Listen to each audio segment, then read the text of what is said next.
room that the person was like, this is so hot that I'm gonna leave. What you guys said, it's it's this and it's gonna do this and everything that it was supposed to do. Installing it my whole life, like I know how well it works. I can feel it every time I drop a piece of film in front of sun. You can just instantly feel it cool off. And you had a room that by like 8 or 9 o'clock in the morning, it was getting into the 80s and you couldn't keep it cool.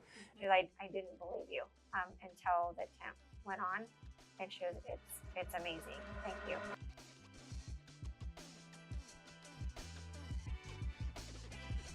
What's up, everybody? Welcome to the Born To Tint podcast with the Miller Brothers. I'm Ricky Miller. I'm excited to be here with my big brother, Josh. How's it going, everybody? Today we have a very special guest, client of ours for the last 9 years, Amanda with My Salon Suites. We had a really good conversation. Our kids actually play school sports together. We start talking about a little bit of running, but then we get into business. Check it out. She finished 7th, which puts her on varsity, which shocked the coach because she'd been half-assing it at practice, but I kind of told her That's London, though. But I told her to, because she hadn't been running as many miles as they were running. I told her, like, hey, if you feel like you're out of breath and it's supposed to be an easier on day, stop and walk a little bit, because getting out of your heart rate zone is not going to help.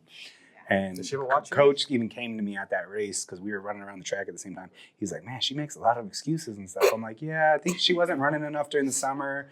And I told her to keep it easy if anything was hurting and try to keep her heart rate down. And then she comes running past us in 7th place. Like, it was like, oh, London's always been a huge competitor, though. She's definitely has that mindset. Oh, I'm just going to show up and put out. It's like, okay, that'll work to a point, and then you're going to get to the point where there's people that are going to be just as talented as you, but they're going to extremely outwork you when it comes down to it. Like, makes you humble. Oh, yeah. Brooke might hate me for this, but like, London is more talented than her, but Brooke just crushes her in the dedication and how much time she's consistent. Way more consistent, and that just goes to prove to you talent is everything. Yeah, I mean, it's definitely helpful, but you have to be consistent. You have to put the training in. And you have to realize that it's little baby steps over and over again. Keep stacking, keep stacking. You're not just going to go out there and just crush. It's just that's how you get hurt. How old is she? 14. London's 14. Brooke's 16. I think with Presley, it was little by little. Like, she had that mindset when she was in gymnastics, because she did competitive gymnastics since she was 4. And she stopped her freshman year because she got hurt. But it was like, I know I need to work. I know I need to put the time in. And she got to the point in gymnastics where she was going 5 days a week, 6 hours a day. And that's a lot for, somebody that's that young. And her mind wasn't there when she got hurt and she stepped away. She's like, okay, now I get it. Now I know why we need to put in all of that time to be good, to try to be great, because, I stepped away for a month or so to heal. And then I go back, and I think that I'm going to dive right into it, and you can't. Yeah. But I think that's, that kind of started her off too, like changing her mindset. And then when she got into high school, and she's like, okay, I don't want to do gymnastics, but I want to do track. It was, I need to work at this. I need to be better, because when practice is one thing, but then when you get on the field, when you get on the track with somebody else and they do pass you up and you're like, I got this. And then they just fly past you. It brings a whole new reality. Like, this is not just my world. Yep. Yeah, super humbling. Sports, I don't know. We grew up sports wasn't an option. We're going to pick a sport and we're going to do a sport. Yeah. And I think our parents were really good at making sure that, like, when I was really little, when we still lived in California, I think at one point I was doing like BMX racing, and then my dad was like, I started doing baseball, and it was like, all right, we don't got time for multiple things, pick one. And it was, baseball was the thing, but then it's like, if you're going to do it, you're going to do it. And that was definitely built into us. But it applies to everything in life. And like, having seen it myself, and really, like, as I've grown up, I've gone back and looked at it more.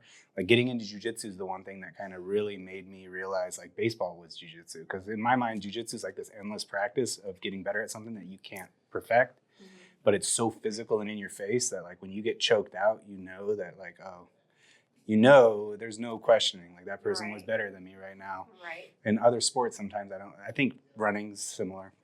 But now I see it in all sports. Like, that when you first start hitting the ball, you stink. And the more you practice at it, the better you get. And that applies to everything in life, business, whatever. And, like, being able to have that mindset and apply it to everything in life is huge. You don't typically like it when you're a kid and you're being told. You have to commit, and you have to make sure you follow through with this commitment. But I learned that from playing sports in high school and with my kids too. I'm like, it looks like fun and it is fun, but there's a lot of work in it. And if you're going to say you're going to do this, you're going to commit and you're going to take it through to the end.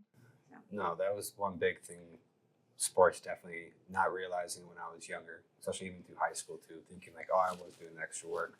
And then seeing the couple kids that were going swing the bat 200-300 times after practice. Mm-hmm. I'm like, okay. And he always harped on me. So did my dad. You need to be in the gym. You need to do more. And I didn't understand it. Still, it took up until probably about 2008 when I got into running. Actually, 2018 for it to really start clicking. Like, and just getting my health in the working order and stuff like that. And then getting into ultra running, going to do the races and stuff. And that's one good thing about ultra running when it comes down to it. Yeah, you're out there competing, but you're competing against yourself. Yeah.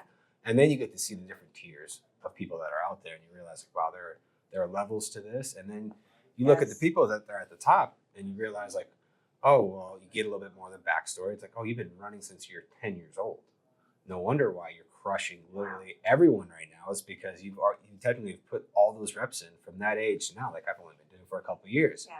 And even through those couple of years, my first 100-mile marathon to the one I just recently ran, in my eyes, the advancement I've made is like, you can't compare the two. First one, completely overtrained. Had no clue that I did until I ran my second one and actually had a training program that I bought.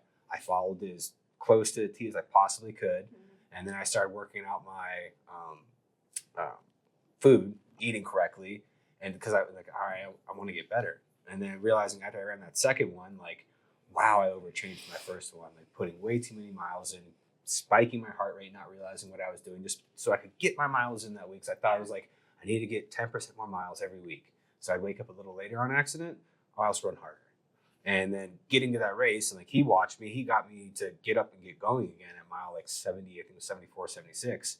I was stuck at an aid station. I sat there for like an hour and a half. I didn't want to get up. It was like 33 degrees out in the middle of the night. And it sucked. It sucked real bad. Oh, it was miserable. He got me up, and thankfully they were able to keep me going. And then I was able to finish the race, which was the most amazing feeling in the world. The next one I ran in Tahoe, and I knew I was running in elevation. And like I was like, all right, I took the last one seriously, but like I'm gonna purchase a running plan from someone that I'm following. I purchased the running plan, followed it, and then like my miles were nowhere near what they were the first time around. I was like, I don't know if I'm gonna finish. Like I've only ran 80 miles in 1 week. Like I didn't get anywhere near 100. Am I gonna be able to do this? Way more elevation. And running that race, like even my wife, when I got done with that race, she's like, you never looked like you were like knocking on death's door at any point. Like, yeah, I was tired here and there. Yeah. Pain, you're gonna be in pain no matter what. But it was completely different. My mentality, everything about that second race, I realized like, oh, I just ran myself into the ground. How many hours does that take? Depends on the race. Anywhere between the fastest one I've done is 29 hours and 46 minutes. The longest one was this recent one I did, where again I made a rookie mistake in running. It was 35 hours and about 50 minutes, and I finished 10 minutes before the cutoff time. Wow. Yeah, and it was a race I already ran. It was Tahoe again, so it's like I went back again. I knew it was during the time of the year that I could go do it because I'm trying to get into a race that I have to qualify for. So this will be my fourth year that I've qualified for it. But during that race, after the first 10 miles in, you go from Carson City up to the, I don't remember what peak it is, but you go up to about 9,600 feet. Wow. So, and you do that in the first 10 miles. So it's pretty much, you're getting about 5,000 feet. So it's Yeah. not much jogging. I mean, a little bit Right. here and there, some flat points on some switchbacks. Otherwise, it's a lot of, in my eyes, walking up. Yeah. And I enjoyed that because you can't start hot. I mean, for Right. me at least, I knew better. Like I Right. keep my heart rate low. If I can turn 17, 18-minute miles, awesome. If they're 20, who cares? Like this is the first 10 miles of the race. Mm-hmm. It's not going to do anything. Well, you hit that peak, and as soon as you hit that peak, you look. Oh, Snow Valley Peak is the peak. You hit that peak, and all of a sudden, you just see Tahoe. You see the lake. It's probably one of the most beautiful things I've seen, like running wise. That like I've done that crest twice because you like 10 miles going straight up, and all of a sudden you crest. And you see that you're like, oh god damn, that's beautiful. The sun's just rised. It's hitting the lake, and then you have about 7 miles of downhill. And it's nothing bad, but you lose about I think 2,000 feet or so. I started bullshitting with a guy, and we start running, and I'm paying attention to my heart rate. I wasn't really necessarily paying attention to like, oh, we're going downhill. I'm going way too fast. I'm running 11-minute, 12-minute miles, which my game plan was 17 minutes. 17 minutes puts me just under, I think it was 30-hour finish. That section, because my heart rate was nice and low, I was like, oh, I'm good. I blew my legs up. The rest of the race sucked going downhill. It was a struggle, especially the last 10 miles, which you're going from that peak back down to Carson. So everything's downhill, switchbacks on the side of the mountain to where I almost fell off the side of the mountain at one point. I lost my footing. My pacer was with me. He was like, dude, that genuinely scared the living piss out of me. And I was like, me too, because that part of the hill was just rocks. And I was like, that would have sucked a lot. But it made me instantly remember, like, I screwed myself about 20 plus hours ago just by blowing my legs up. Yeah. But, you live and learn. Thankfully, I was able to finish. And, like, the adrenaline dump came that I knew was going to come at the end of those races. Usually there's a section, for me at least, it's happened 4 times, like around the 90-mile mark. All of a sudden, either just something clicks, you hit one of those highs, and the adrenaline dump hits, and you're able to pick your pace up. And I was able to finish that race by the skin of my teeth. Like, just barely. But this whole running journey has taught me that you got to stack little by little all the way through. And then I look back at baseball and stuff, and now I realize, like, what my dad and my coaches and everyone else was trying to tell me. I just couldn't get out of my own way to realize what the hell's going on or what I needed to be doing. Brooke, on the other hand, his oldest daughter, she's realized that shit right off the bat.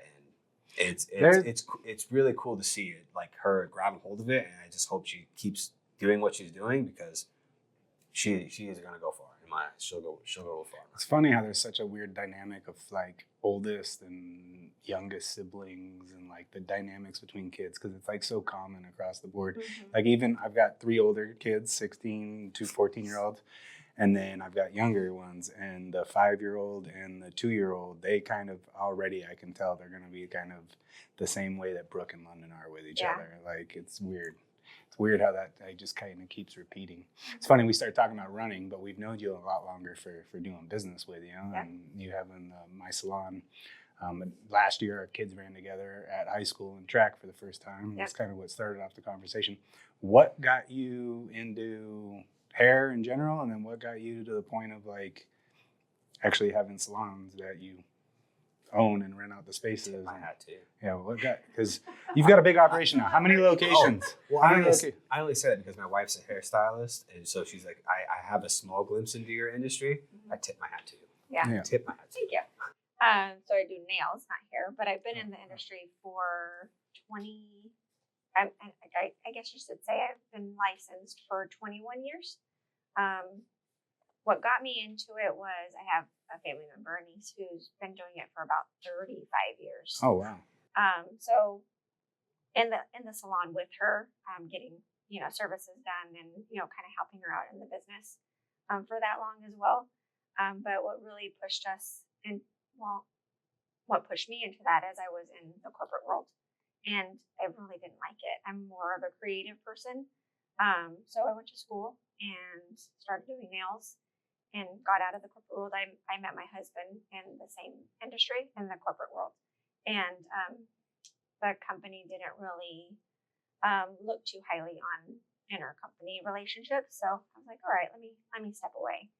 So I did nails for about 10 years. And then I got pregnant with my first and thought, okay, I'm going to step away. I did for about a year and then went back into it and then went to be a stay-at-home mom. And then I wanted a little bit more, and coincidentally at the same time, my husband's company got acquired. So his position was eliminated, and we're like, let's do something for ourselves so we don't have to rely on if a company gets bought out, if you're going to have a job or not. So we thought, let's put our superpowers together. And he's been in business in corporate forever, and I was doing nails. So my niece still being in the industry, I asked her, what do you think we should do? I'm thinking of opening a salon. She's like, you don't want to open a salon. You don't, because you have employees, you have people that don't show up, and then you have to cover them. She was, why don't you look into the salon suite industry? Because she was in a small mom and pop in California at the time. So we hit the road running. We went, drove around town and looked at every single salon suite that was here. And we found one that was kind of similar to what we wanted, just the level, right? We wanted a higher level atmosphere, more professional, something that wasn't just piecemealed together. And we found My Salon Suite. There wasn't any in Nevada yet. The closest was in Arizona. And we looked into it, and the rest is history. We bought into it, and I'm the main face of My Salon Suite in Nevada. The plan at the time was Mike and I were going to do it together. He was going to do the business. I was going to show everybody the pretty salon suite, move them in, and then I was going to be their friend and collect their cash. And he was going to take the business part of it, but he had to go back to the business world, the corporate world, because it took us a little while to get the funding for it. Being a small business owner, never owned a business before, banks didn't want to lend to us, even though we had the capital and the resources. They didn't want to lend, but we didn't want to give put our life savings into something that we didn't know was going to work out. So we wanted to have the backing of a bank to get a loan. So it's a franchise. It is a franchise. Okay.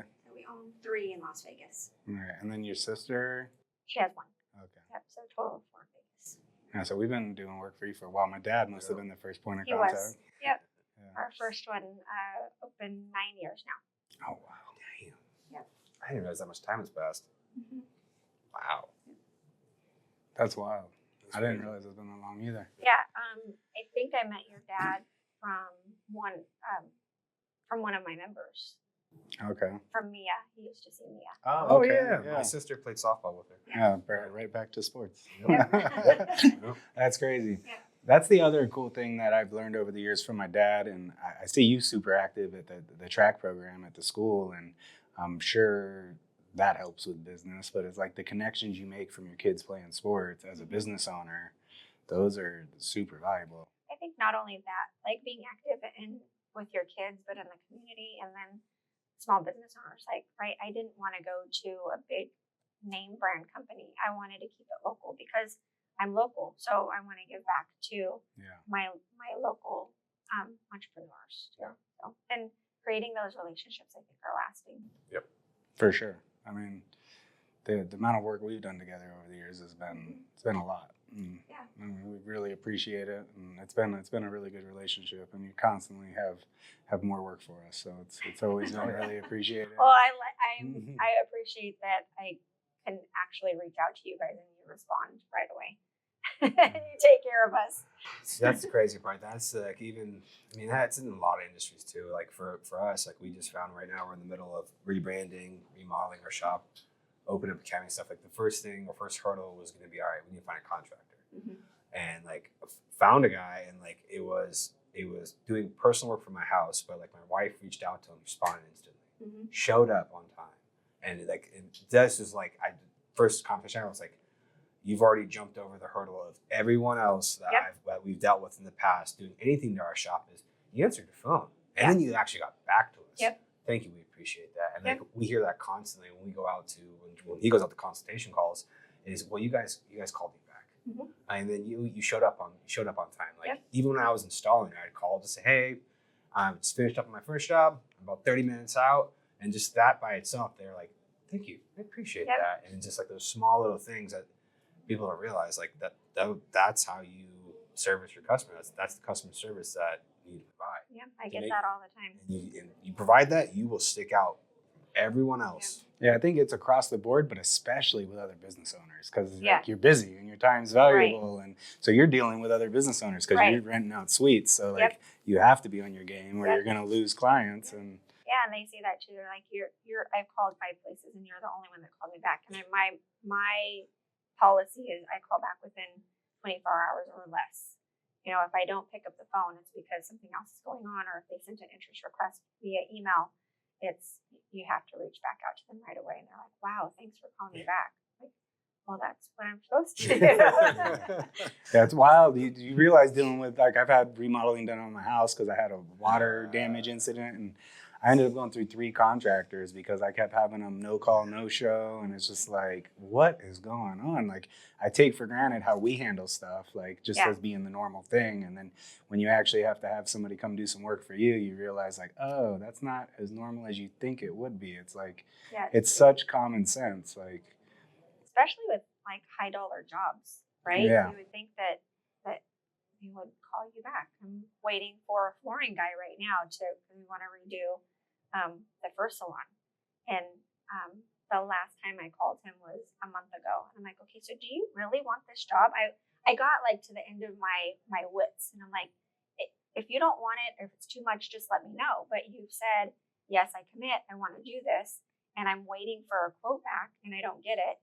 And I just call him like, okay, just straight out. Do you want this? If not, it's okay. Just let me know. Don't waste my time. Yeah. No, I want it. I'll get it to you tomorrow. And it's been like 3 weeks. So oh, yikes. That's unfortunate because then it doesn't even, there's zero confidence of like, all Right. right, now you got me the quote. All right, so should I have asked for an appointment for when you can install it Right. like 2 months ago? Yeah. Or am I waiting another 2 months for you to even get me on the books to install? Yeah. I mean, like I said, like the contractor we just found, like because of the nature of how we're moving right now, and we have to move because we're operating out of our store still, so we have to shift all of our stuff from one side of the store to the other side of the store. And we're at the point now where like I literally hit the guy up 2 days ago and said, hey, I need this back room painted before I can get everything out of this room and get all this other stuff organized so we can get moving on like technically the next phase. I can get this room emptied. Like, you know, how much roughly it's going to cost us to paint this room? Don't need anything special, just paint it. And how fast can you do it? He's like, give me a sec. I think I can rearrange some things. I'll have some guys out there tomorrow.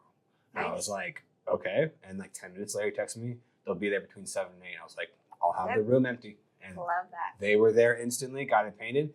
I mean, when it comes down to it, I know for a certainty, could I have shopped prices? Absolutely. Mm-hmm. But for what? He was Right. there the next morning, painted the walls, and they were in and out like that. Well, like that's what I'm paying for. That shopping takes time and money away from you. Yeah. So it kind of evens out. Oh, Right. 100%. 100%. I'm willing to spend the extra because A, you got back to me instantly. You got me in the book. You got me in instantly. And like, I don't even care to shop around to find out if I could have, because when it comes down to it, you got to me so fast that it's all right. I'll see you guys tomorrow. Like, just send me the invoice. Right. Let's go. Like, Yep. I appreciate it. Like that by itself, it's when you come across that, I was just like, oh, this is awesome. I was like, dude, all right, we're gonna do a lot of business together beyond my shop, in my house. Like the fact that you're, and then like the quality of work's there, everything that you were hoping for is, and when it's actually happening, I'm like, oh my god, like I feel like something's gonna go wrong all of a sudden. Like he's gonna paint half the room and just walk out and say, I'll see you in a month from now. Like I'm just not used to, especially with our shop. Like the last contractor we had in the last kind of rebuff we did, 95% done. Stop showing up. And I was like, I need more money. We're like, no, you're paid. And which we told my dad, do not pay him all the way. Hold on to the money. I don't care that he's saying that I need money to pay my guys. That sounds like that's a you problem, not a me problem. You'll get your other half the money when the job's done because that's what the contract says. Yep. So that's how we're going to operate. But my dad, being my dad, he's got a big heart and he always sees the best in everyone, which great trait to have. Dude showed up or stopped showing up and we had to put the carpet tiles in and finish a little bit of tiling. Luckily, that was like right when the pandemic happened. And so it was like, we just had to go in early in the morning and do it. Yeah, actually, he learned how to lay tile. Yeah, he was our tile guy. He laid a bunch of tile. We bought a tile cutter. We were watching videos and we were just like, we'll see. Thank God for YouTube, right? Yes. Yes. It's wild. That's been the tough thing for me this summer, because this summer we scaled up so much and got so busy that anytime I did get behind on responding to somebody, like more than 24 hours, I just like felt like my hair was on fire. Like, okay, I got to respond to 10 people right now. And like this one has to happen today. So it's like anytime that I get behind like that is just wild. I think it makes me better. I think that I work better under pressure. I typically don't try to do that, but when I was planning our grand opening, it was, okay, I have my list. I'm a list person. But then at the last minute, I'm like, I need to make things happen. I'm kind of the same way. I was that way in school and stuff too. Like there's a little bit of like something in me that if I procrastinate, I know it's like the worst trait ever, but when I'm under pressure, like that's why I like just having my, like when I was just installing, like if something's on the schedule that I have to do, it's like, okay, I'm going to go there. I'm going to get it done. I know it has to be done by this time. And like, it's going to get done. That's what I have to do. Yeah. shifting over to more sales and having so much come at me has been overwhelming at times with how busy this summer got. So I think I've done a good job keeping up with everybody, but there's been days where it's like, man, there was like 3 people I needed to talk to, but it's 8 o'clock at night and I can't call them at home at night. Like I got to do that first thing tomorrow morning. Yeah. On top of everything that's coming in tomorrow morning now, it's like, that's the thing that's been tough as we grow, but we've been doing a good job putting other pieces in place. And The learning process. yeah, and we're so seasonal that it's like now we're coming into the point where we won't, like we're already not as busy as we were in July, and it's like, this is why we're able to put the academy together, put more time into this. And Nobody's perfect. It's all, as long as we always constantly keep trying to improve. Yeah. That's all you can do. Definitely. I mean, and if you, when you slip up, own up to it, is what it is. Take care of that person, move on, keep going. Yeah. Learn from it. That's all you can do. yeah, for sure. And yeah, it's been wild. So you're at 3 locations now. So you just opened up the 3rd on Durango. How long between the 1st and the 2nd, and then the 2nd to the 3rd? Like, what was that process like? So it should have happened faster according to my contract with the franchise, but being it was our first one, and it was a smaller franchise, so we were number 9 to sign with the franchise. Now there's over 250 open locations throughout the country and in Canada. Oh, wow. So I'm kind of a veteran in that respect. It was a smaller family franchise, and that was what pushed us into going with them, is because of who they were and how they were running their business.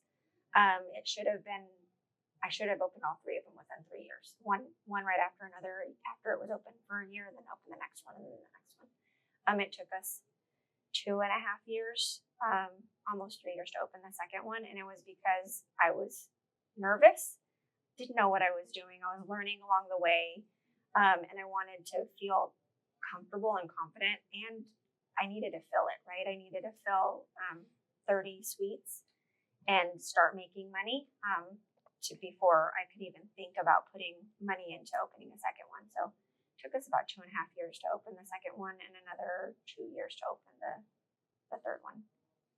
But opening the second one was right before pandemic too. Oh my So Oh, yeah. so we were I just couldn't like, I'm not imagine that. sure if we're even going to open the third one. We might, Yeah, and you guys got hit hard. We got lucky. We got to stay open. We were considered essential. Our business Yeah, we license were. for auto falls under like auto services, Auto which was repair. which was So- considered. okay. So technically, we could Lucky. have left the front door open, but we still closed the front door for a month and only did like online purchases, and we had some fleet accounts. The homes and security film, stuff like that, was still considered essential.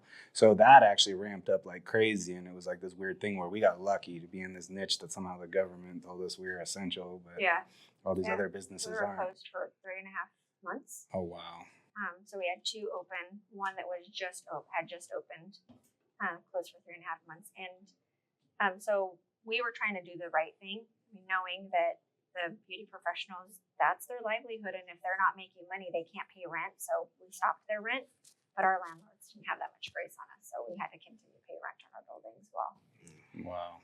But that had to give you a lot of confidence going into the 3rd location that you survived that. Yeah. Like, things can't get much worse than Right. $0 Right. coming in. Yeah, and I think showing that grace and compassion to them, we had about 99% of our members come back. So say you probably retained almost everyone. in the That's second huge. round. Yeah. You know, my wife, I think at that time she actually stepped away from here. We had a newborn, and she was getting to the point where she is already a clean freak, and she'll openly admit that. And she already has, I wouldn't say anxiety, but like just germs and all that stuff, and let alone having to wear a Right. mask and all that stuff. She Yeah. was looking at me like, if I gotta go back, and like even like when everything started back up again, all the requirements they were throwing on hairstylists and estheticians, everything, like all the stuff you had to do, change Yeah. clothes constantly, do all that. She's like, I can't deal with that. Yeah. And it was at a time too. I wanted her to, and she did too. I wanted her to be around my son. You know, I wanted either her, like if anything, if it's gonna be babysitter, it's gonna be grandma or grandma. Yeah. Either side, stay within the family. So Right. it worked out nicely for us in the fact that she stepped away for a bit, stayed home with the kid.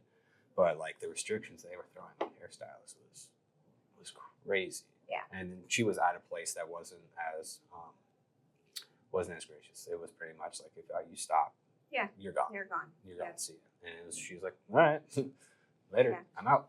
Yeah. Okay. It's unfortunate. There's a lot of salon owners that aren't in the industry, so they don't know what the professional goes through, like their day-to-day lives. They have families. They have, other things to do besides hair, but hair or nails or whatever it is that they do, that's bringing in the money. And if the clients don't come in, they don't have the money to pay for daycare, put food on the table, or, any of that stuff. So I think that gives me a little bit of an edge in the industry because I do know what they're experiencing and what they're needing. Oh, I would 100% agree with that. I mean, I consider myself stupidly lucky. I'm pretty sure he does too. In the fact of, we grew up in a small business, and then at least from my journey, I started tinting in probably when I was about 13, 14 years old. I was messing around with tools and stuff younger than that, but like actually started installing. I remember the first house I did where my dad left me on the house. I was 14 years old. It was only because I looked like I could be 16 maybe. And like I probably carried myself and I was installing. Like I looked like I knew what I was doing. Mm-hmm. So the customer didn't question it. And like you met my dad. Mm-hmm. So he is able to just talk his way into like, oh yeah, he's good. And but like I just was doing it because I wanted a motorcycle. I wanted to buy something. That's okay. Well, you're gonna work for it then. Right. That's why he's always kind of pushed onto us. Like, you want something, you got to work for it. Right. Thankfully, I'm very lucky with that too. And then probably towards the end of high school, I started realizing like I'm actually pretty good at this. Like, I actually do kind of enjoy doing it.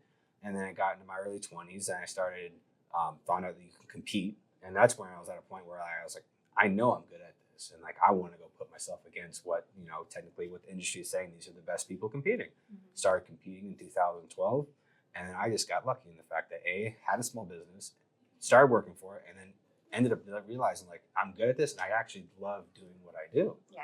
And then that progressed into getting to the point of now out of installing, slowly getting to the point where I'm barely installing as it is, and now we're doing the business side of it. And again, got stupidly lucky. I really enjoy it. As much stress as it might give me, but I actually really do enjoy doing it, and I got really lucky to have that when it comes down to it. Yeah, I think that's what makes you a good business owner is that seems like you're constantly looking for the next step. Because if you're not, then you're not growing. You're just going to be stuck in your same stage. And then like knowing, like you were pointing out, like knowing thankfully, because I know that like the installer side, I think that gives me an edge when it comes to the point, because now with my dad completely out of the picture, unfortunately with the stroke in 2020, as soon as he like was out, it's like he was already grooming us to take over the company. My dad's big dream since he probably started the company is when after he had the kids and everything, he wanted his kids to run the business. And then it just so happened the stars aligned. I was always in the business. He stepped away and joined the military for a bit. Then he came back into the business. My sister said she wanted nothing to do with the business. Went to college, worked for a couple of big corporations, then had a kid, and I was like, no, I kind of want. I want part-time. I don't want to give it up completely. I don't want to give work up completely. I kind of still want my own thing. But at the same time, the place that she was working at, they're like, oh, you can have that. And then coworkers are like, no, I'm not about that. And I go, well, no, you can't do it now. She's like, well, I told you, like, here's my 2 weeks. I'm out. Right. Parents approached us and was like, hey, Michelle wants to come to the business. I was like, absolutely.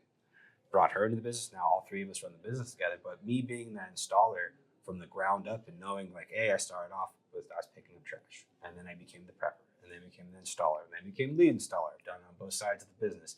Had to run the front of the business at certain times. Go on sales calls.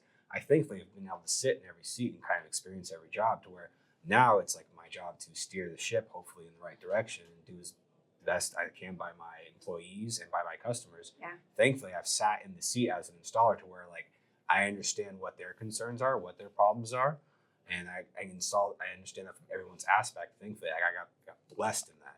Same thing like you're saying, like the fact that you were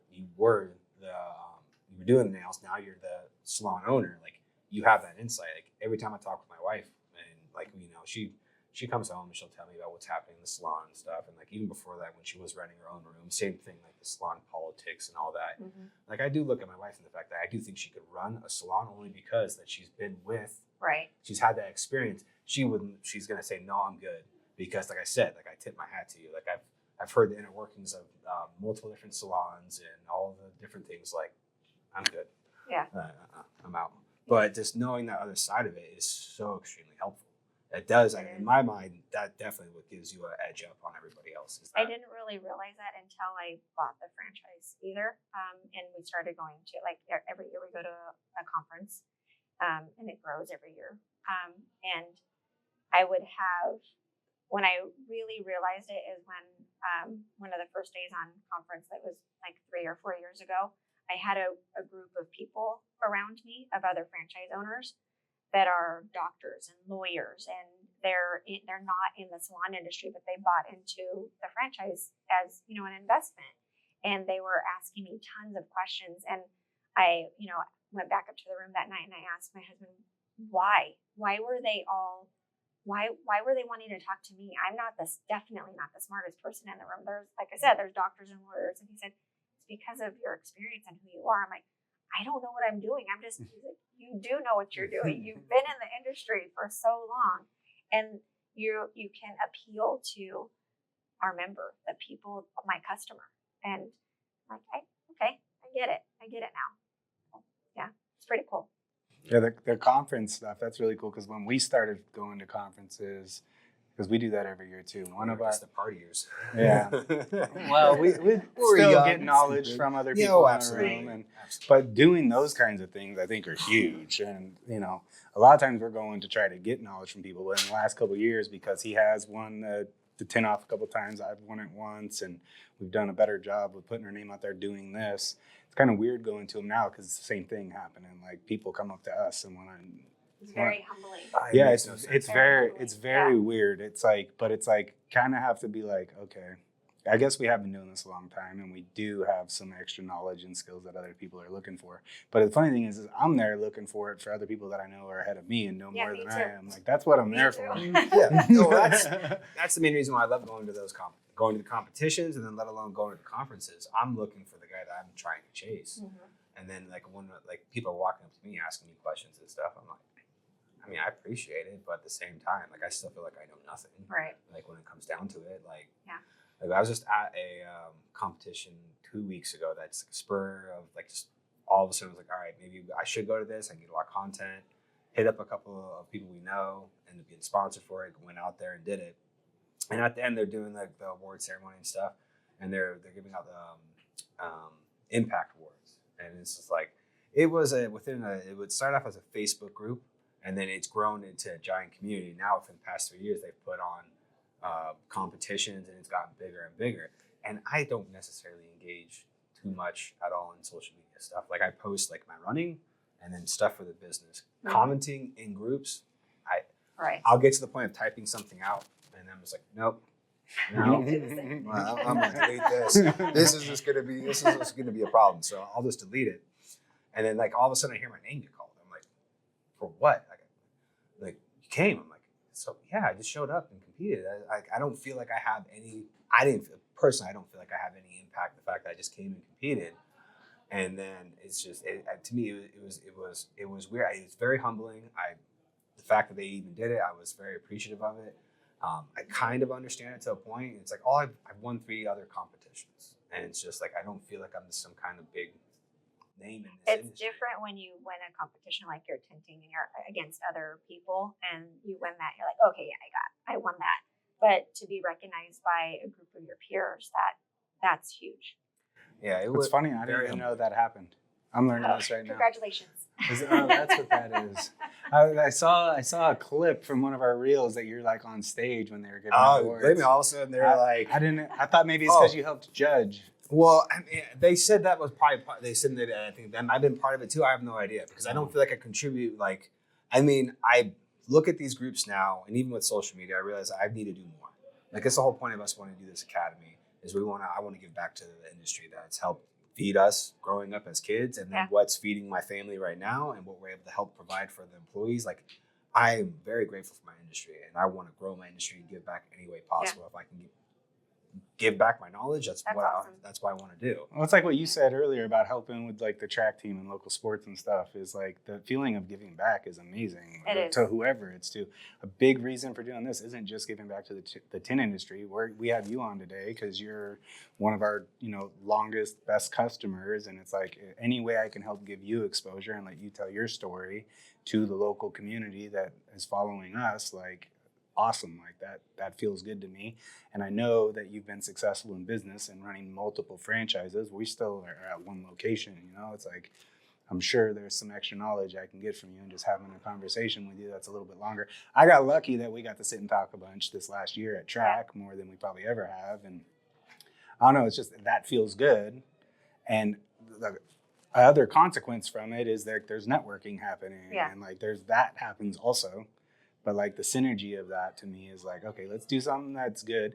And the conferences actually is what really opened, I think I'll speak for myself, but the idea of helping other tinners and other tint shops, like before conferences and social media got the way it was, it's like you looked at other tint shops as like the competition. You don't want them to know your secrets and stuff. Right. But you get out of your territory and go sit down with a bunch of other business owners that are all over the country or the world, and everybody's cool with sharing knowledge with each other and helping because they don't see each other as direct competition.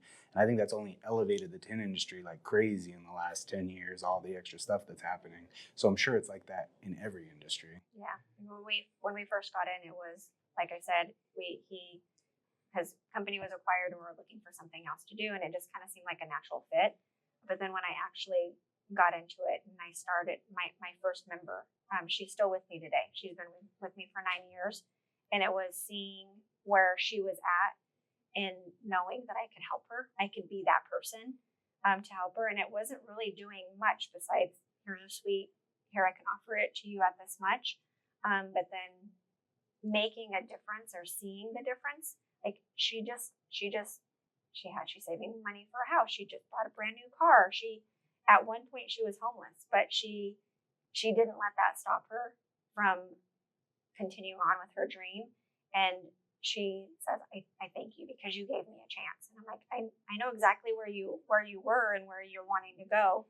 And just seeing, like, I have 120 members now, and each one has a story, right? But if I can make a difference in just one person's life, then it makes it all worth it. Yeah, we get together and do like quarterly events now, and sometimes we'll take the whole company and their family and girlfriends or whatever to like a Knights game.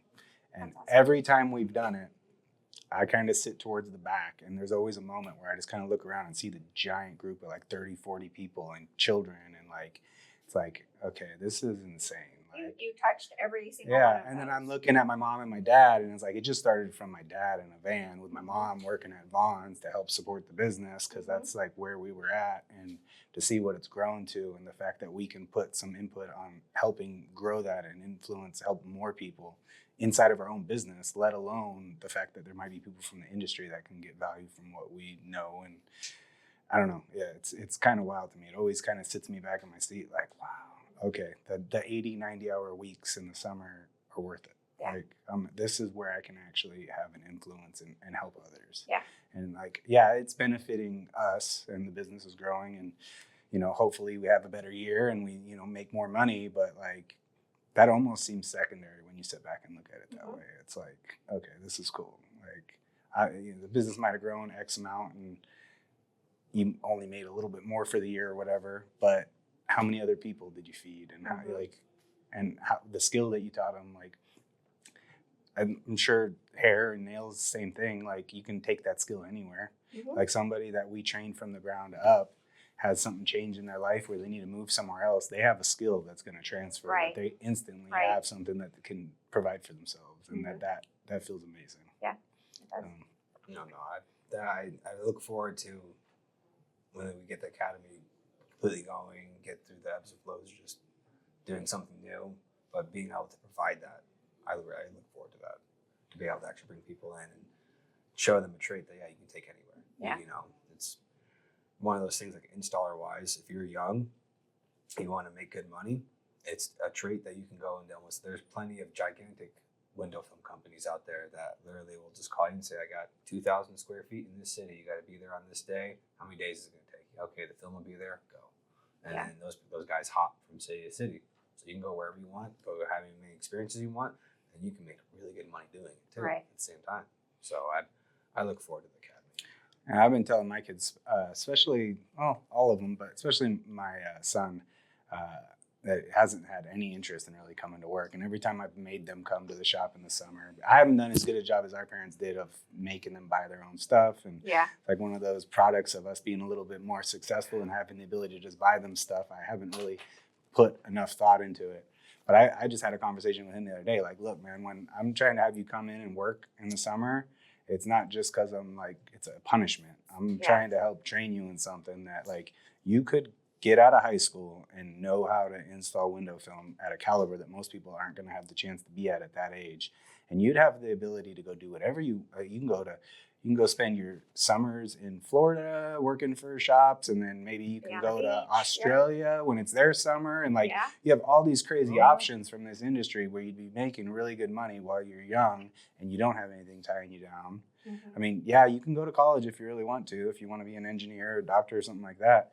But if you don't get a scholarship, you're going to take on a bunch of debt that's going to take you years to pay off.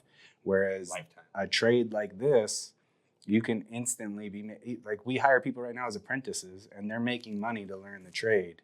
They're not making as much as they can once they become a full installer, but like that ability to make money while you're learning to do something rather than getting a bunch of debt. Yeah, they need to think about what is needed for life. It's never going to go away. Like, it was recession proof. It's recession proof. It's pandemic proof, basically, right? Yeah.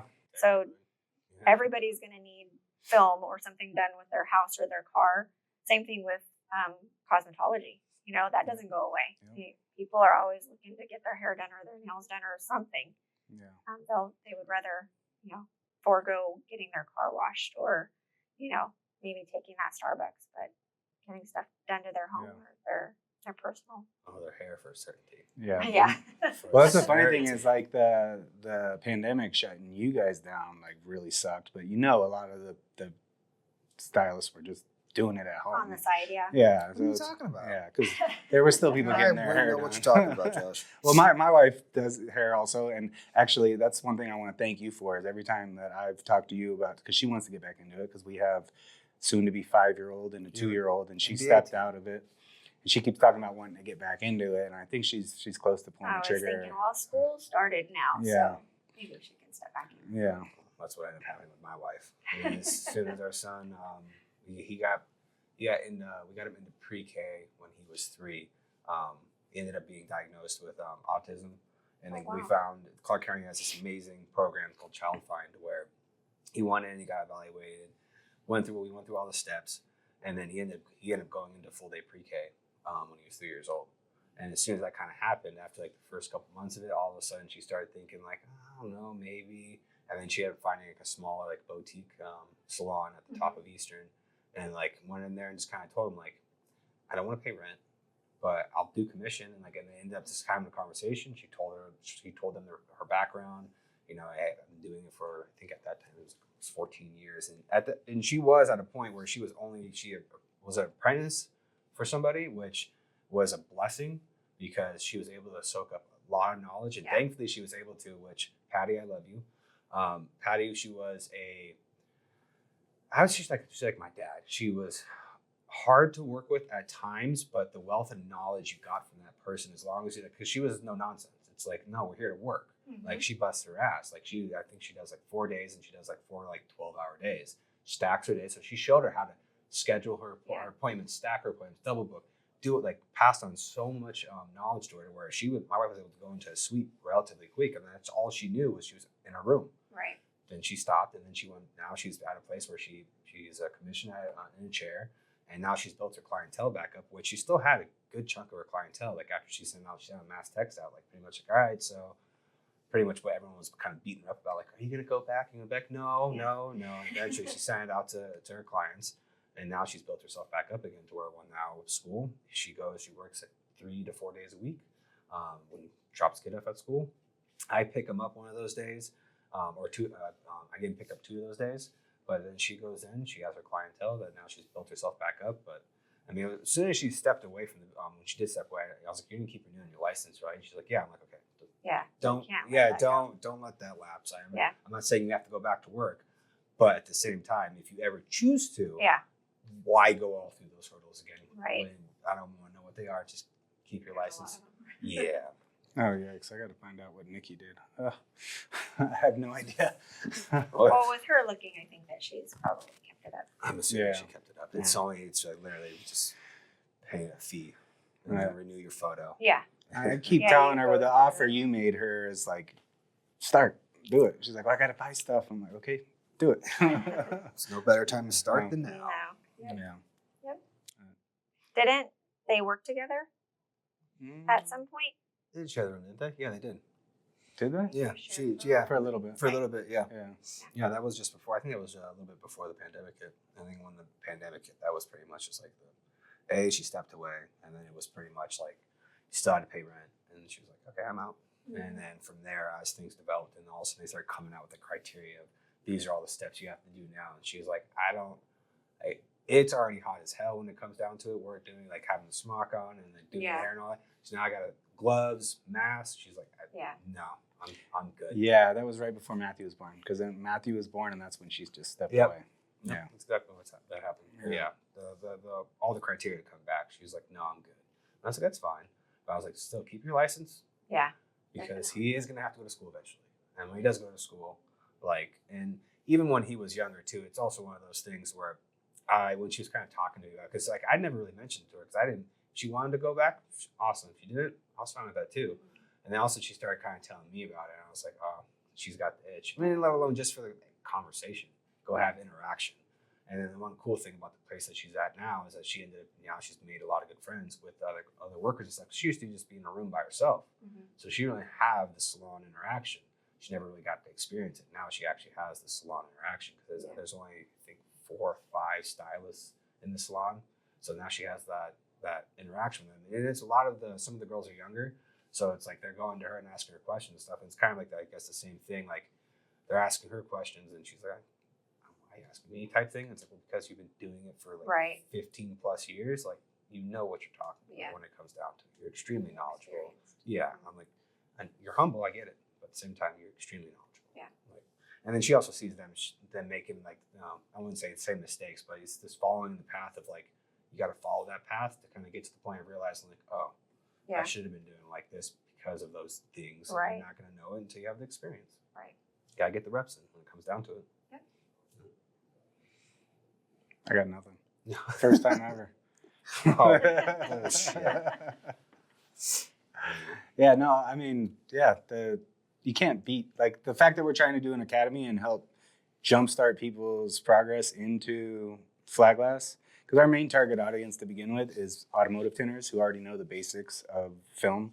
Because, like, if you know how to put film on a car cleanly and you understand what's going to get it dirty and what a crease is and all of those things, teaching that person to do a commercial window there's a lot, like the learning curve is a lot shorter. Like you can get someone that already knows how to work with film to learn. And there's a lot of shops out there that mainly focus on cars that want to get into it. But there is some nuance that you need to know what can go on what kind of glass and, all of those kinds of issues that it's like, we can help jumpstart that, but there's still, it takes time to get good at something. Right. And I think like even us, like been doing it a really long time, but I'm still learning stuff all the time. So sometimes that makes me feel like, what do I have to teach somebody? I have to like sit back sometimes and go, no, I've been doing this my whole life. Like I've got some knowledge I can teach people. And then you have people reach out to you and ask you questions. And I just had somebody this morning actually who has had a very successful automotive tint shop in California for years, who reached out to me this morning because he's looking to get into flat glass and he just bid on a job and he had some questions about it and the type of glass. And it's like, okay, yeah, we have some knowledge to share, and hopefully, I don't know. The academy thing is exciting. I'm really excited for making the content to put online because I think there's a lot of value in taking and just like YouTube, like we were talking about tile, like a lot can be learned from somebody who already knows the basics by seeing stuff on video. Like yeah, come get hands on, but then also there's so many variables that come into, like, most people still don't know what decorative frost is. And like, I think that's what we've installed the most for you. Yep. Like privacy on these suites. And it's like, if people don't know it exists, they're not even going to call us for that option. Right. Like, they're just going to, I don't know what they're going to do. But No, the content is definitely. I look forward to the content. Like for me, I'm very selfish. Like for this, like what we do now, like to begin with, it was just yes, I want to make content, try to get our business out there. Now, I look forward to every conversation we have because I get to sit down and I get to nitpick about from business owners. We have industry people on, but at the same time, just to have other small business owners on because I'm intrigued on how people run their operations and like when we have people in here, more than likely they're successful what they're doing. Like the fact that you said you had 120 people, I'm managing maybe 15 people, and I'm gonna say I want to tear my hair out, but it's like I'm managing 15, and I understand how hard that is. Let alone like, thankfully, we have divisions where we have like I have my key managers, and I deal with them directly, and then they deal with everyone below them. So I don't have direct connection technically to everyone when it comes down to it. I'm assuming I'm not. Actually, I know the fact that you have direct connection with all 120 people because you're technically renting out to 120 different businesses. That blows my mind. That makes me extremely curious. Like, how do you manage that? It's difficult.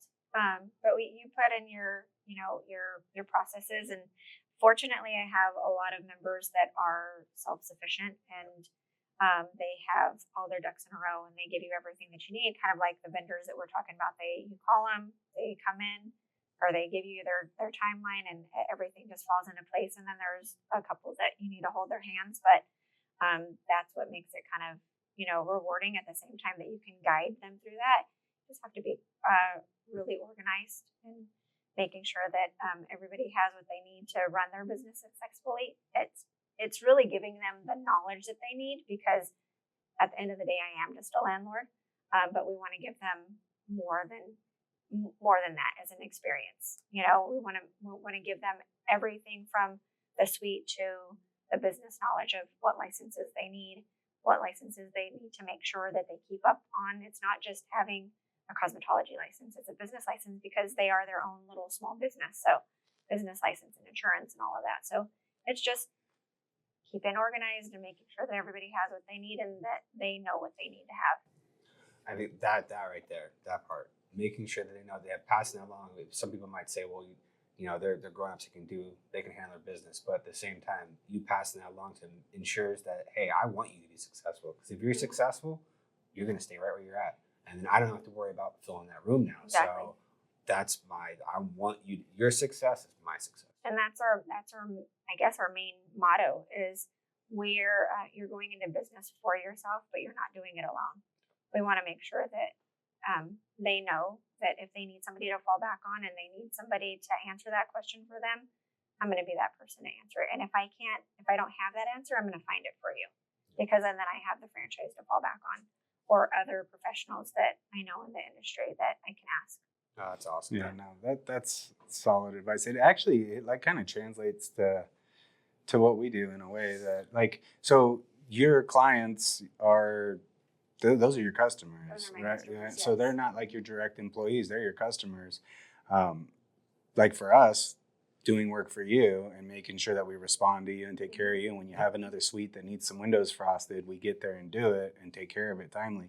The added benefits, like in the tint industry, I don't think a lot of people realize it when they're in flat glass. Like sometimes it's just 2 or 3 windows on one suite, but then it turns into 100 and at least Yeah, I thought 300 about 3 locations. Yeah. I thought about that before. Yeah. I'm like, why are they doing this? It's just, I have them come every once in a while to tint like 4 windows, and that's like, Well, it's what funny. is that doing for The you? funny thing is, I never thought about it this deeply before. It's just that's what we do, Yeah. and but really, it's not even just the work we get directly from you on doing your clients' suites. I don't know how many of your clients Cars. we've done cars and homes, and because we have to come in the Right. suite, and sometimes they're there and they see that went on, and then they have maybe a window in their bathroom at their home that they want frosted, or you have a conversation. Do you do cars? Oh yeah, we do cars also, and it's it goes back to building that relationship, Yep. right? From the very, very beginning. And, we try to do what we can to be the best that we can be, to be better and to make them a better person and a better business person.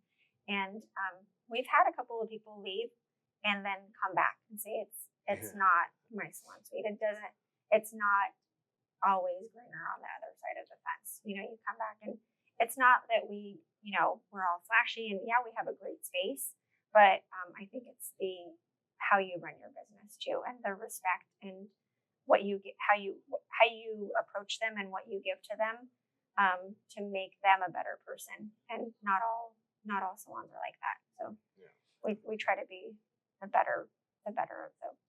Starting from that position of long-term thinking and like their success ends up being my success is huge. Yeah, if they're not happy, then they're going to go someplace else. Just like you said, they're not happy where they're at.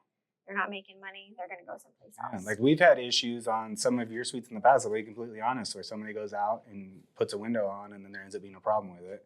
And it's like, I get a call and it's like, they didn't dry the edge and a finger came up and it's like, okay, we got to get somebody out there immediately to fix it because this is not okay. Like, so now you're happy because we fixed the problem immediately and now everything's good. And now there's more work to come in the future. Yeah, and my members see that too. They're like, okay, I know Amanda's going to fix this, but it's not just Amanda, it's whoever she hired to make sure that this is taken care of. Because again, the relationships that we built, right? If I make sure that I keep you guys happy and we have a good relationship and I treat you with respect and you do things for me, I'm going to do things for you. They see that too. So hopefully it makes them a better business person as well. Well, that's like you're saying, like they're just coming out here and doing these small jobs, but you said you have 120 people. So that's 120, but I'm assuming you have 120 rooms. That obviously have 120 rooms, probably have a little bit more than that.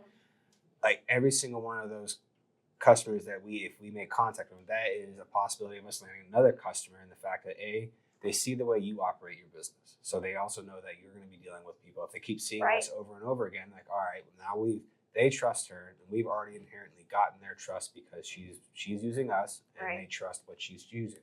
Right. We come in and take care of it. And then they might find out like it's beyond the work that you provide for us, which those jobs, they all add up.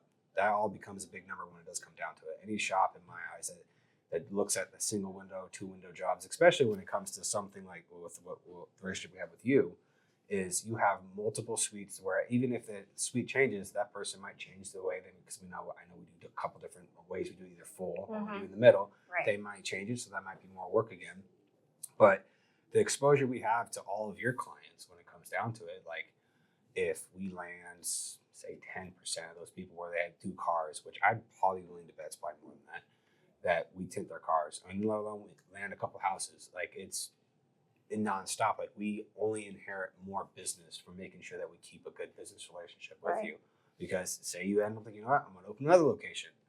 That's another location we get to service now. That's that many more people that we'll be able to go out, service the windows. We might make contact with them, and now we might be doing personal work with them. It just nonstop feeds us work when it comes down to it. Just to make sure you're always taking care of that relationship. Yeah.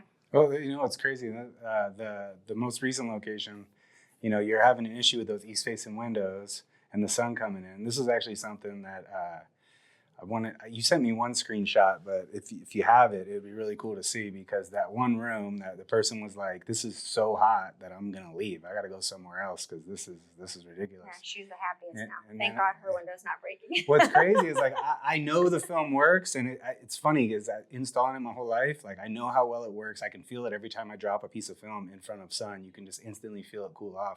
But seeing the data from you on like, you've got thermostats in every room and you had a room that was like by like 8 or 9 o'clock in the morning, it was getting into the 80s and you couldn't keep it cool.